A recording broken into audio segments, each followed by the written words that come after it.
Best time table कैसे बनाएं, best time table हम कैसे सेट करें। तो पहले बच्चों, कक्षा 10वीं के विद्यार्थी लाइफ स्टाइल अलग है बच्चों। मैं आप लोगों को बताता हूँ, विद्यार्थी हैं आप तो 11:30 बजे आपको किसी भी हाल में सो जाना चाहिए और यहाँ से 7 घंटा लगभग जोड़ लीजिए, 7 घंटा है ना। 12 से 7 अगर हम जोड़ते हैं तो 7 बज जाता है, यहाँ 6:30 बजेगा तो लगभग आपको सो करके 6 बजे उठ जाना चाहिए।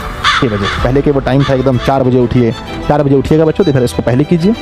पहले तो जब भी सोना है 6:30 से 7 घंटा मिनिमम आपको कितना जोड़ना है, 6:30 से 7 घंटा आपको सोना है, ठीक है ना। 6:30 से 7 घंटा। अब आप बोलेंगे सर इतना घंटा सोएंगे, हाँ बच्चों, तब आप एकदम फ्रेश महसूस करेंगे।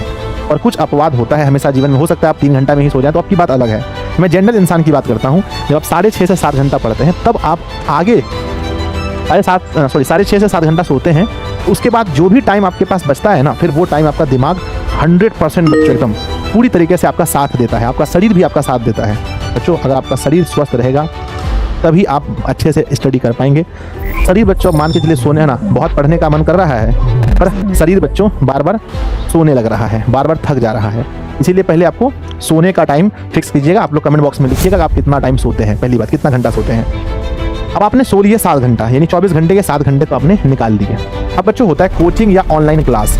अब ये कोचिंग और ऑनलाइन क्लास जो है, इसको और प्लस में हम स्कूल कहते हैं, प्लस स्कूल, इन तीनों का टाइम आपको जोड़ना पड़ेगा कि आप कोचिंग में कितना टाइम दे रहे हैं, स्कूल में ऑनलाइन क्लास में कितना दे रहे हैं। स्कूल में बच्चों, स्कूल में बच्चों मैं अगर बताता हूँ, अगर आपकी स्कूल में पढ़ाई नहीं होती है, पढ़ाई अगर नहीं होती है आपके स्कूल में, तो स्कूल में छुट्टी भी लेना शुरू कर दो। अगर कहा जा रहा है कि 70-75% अटेंडेंस बनाना है तो कभी भी 100% स्कूल मत जाओ, क्योंकि जो टाइम आपका बचेगा उस दिन आप बहुत अच्छी स्टडी कर पाएंगे। जब स्कूल आप नहीं जाएंगे तो 3-4-5 घंटा आपके पास बच जाता है, पूरा 4-5 घंटा आपके पास बचता है और उस समय आप बहुत अच्छे से घर पे बैठ के स्टडी कर सकते हैं।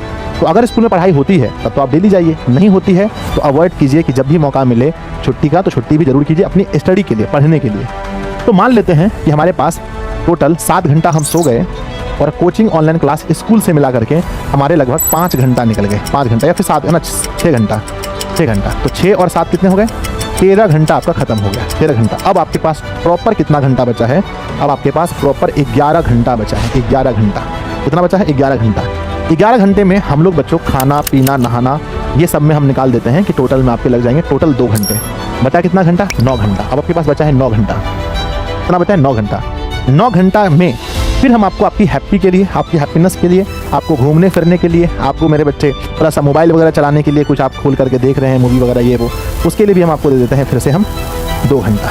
2 घंटा बचा कितना बच्चों, बचा कितना, 7 घंटा। 7 घंटा के बाद बच्चों आपको फिर हम लोग है ना, कुछ इंपॉर्टेंट वर्क आपका होगा, इंपॉर्टेंट वर्क होगा मेरे बच्चे, तो आप मान लेते हैं कि 1 घंटा हम वहाँ दे दिए।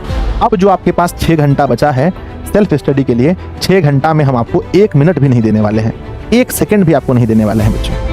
ये जो 6 घंटा आपके पास बचा है, देखिए मैंने हर चीज़ में आपको दिया है। सोने के लिए मैंने प्रॉपर टाइम दिया है, कोचिंग स्कूल सबके लिए मैंने प्रॉपर टाइम दिया है, हर चीज़ के लिए मैंने प्रॉपर टाइम दिया है। अब जो आपके पास 6 घंटा का टाइम बचा है, इस 6 घंटा को ही मेरे बच्चे, 6 घंटा को ही है ना, 6 घंटे के ही जो 6 घंटा बचा है इसमें ही आपको पढ़ाई करनी है, जिसमें आपका होमवर्क सेल्फ स्टडी होगा। ये रहा आपका 6 घंटा, है ना।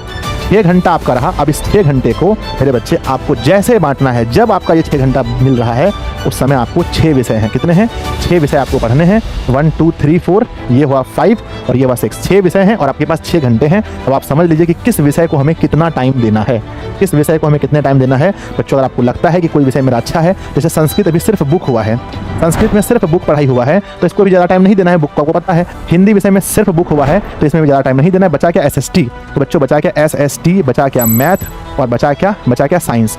इन तीनों विषय को मिलाकर के अप्रॉक्स मेरे बच्चे आप 5 घंटा दे दो। 5 घंटा, 1 घंटे में दोनों का बुक थोड़ा बहुत देख लो, 5 घंटा देना है। 5 घंटे में मेरे बच्चे मैथ को लगभग डेली घर ही देख करके मैथ को 2 घंटा दो, है ना।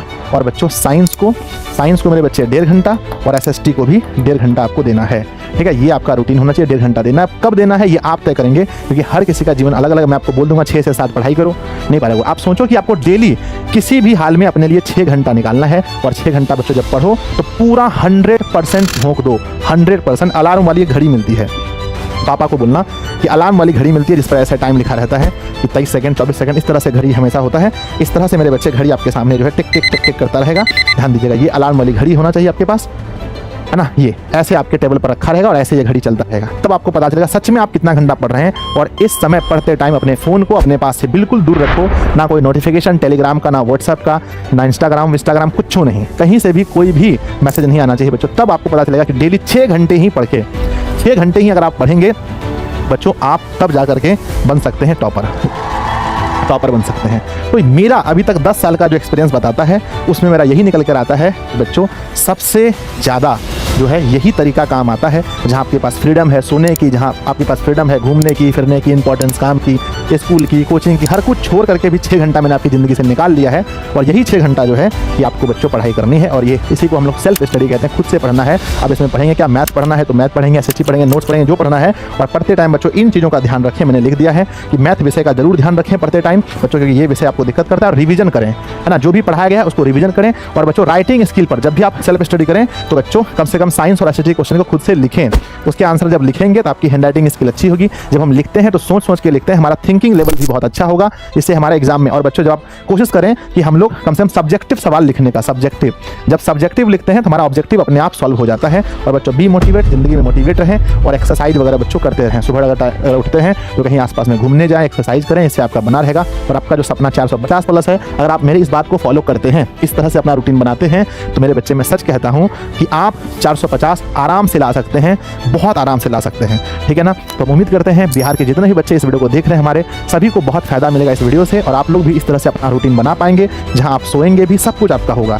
तो बच्चों इस वीडियो से आपने क्या सीखा कमेंट बॉक्स में जरूर लिखिएगा। अभी आप कितना घंटा सो रहे हैं, कितना घंटा सेल्फ स्टडी कर रहे हैं, ये कमेंट बॉक्स में जरूर लिखिएगा। वीडियो अच्छा लगे तो लाइक कीजिएगा, दोस्तों को शेयर जरूर कीजिएगा, उन्हें बताइएगा। अगर वो ऐसी वीडियो देखना चाहते हैं तो दिशा ऑनलाइन क्लासेस को सब्सक्राइब करके भी रख ले। धन्यवाद बच्चों।